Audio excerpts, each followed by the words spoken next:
বিশ্ববিদ্যালয়ের জন্মদিন আজকে। বিশ্ববিদ্যালয় আমাদের প্রত্যেকের জীবনের দ্বিতীয় আতুর ঘরের, মানে দ্বিতীয় জন্মের আতুর ঘর। আমরা বিশ্ববিদ্যালয়ে আসার পর যে জীবনটা পাই, বিশ্ববিদ্যালয়ে প্রবেশ না করলে এই জীবনের ছোঁয়া আসলে আমরা কখনোই পেতাম না। একটা গণতান্ত্রিক উদার এবং অনেক বেশি চিন্তার, অনেক বেশি সংস্কৃতির সাথে আমরা পরিচিত হওয়ার সুযোগ ঘটে।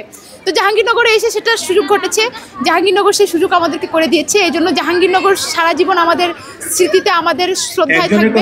আসলে পুরোটা দিন আমাদের প্রাক্তন হিসেবে একটা খুবই আনন্দমুখর দিন। আমরা এই দিনটিকে অনেকভাবে উদযাপন করি, নিজস্বভাবে আমরা ধারণ করি প্রাক্তন হিসেবে। খুবই অসাধারণ লাগছে, কারণ হালকা শীতে এই পিঠা উৎসব খুবই অসাধারণ, খেতেও ভালো লাগছে। অনেক প্রকার পিঠা আছে, গরম গরম একদম। বিশ্ববিদ্যালয় দিবসকে একটু বর্ণিল করার জন্য, একটু ভিন্ন করার জন্য এবং একই সঙ্গে একটা শীতের আমেজ, এই ভাবটা ফুটিয়ে ওঠার জন্য পিঠা উৎসবটা খুব দরকার ছিল এবং এটা খুব ভালো হয়েছে, সফল হয়েছে।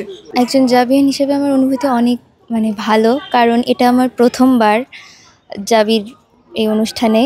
আয়োজন অনেক সুন্দরভাবে চলছে। ২৪-এর গণ অভ্যুত্থানে আমাদের শিক্ষার্থীরা, নারী শিক্ষার্থী, সাধারণ শিক্ষার্থী, মধ্যবিত্ত, সকল রাজনৈতিক দল নির্বিশেষে সকল জনতা একসঙ্গে মিলে অসম্ভবকে সম্ভব করেছে।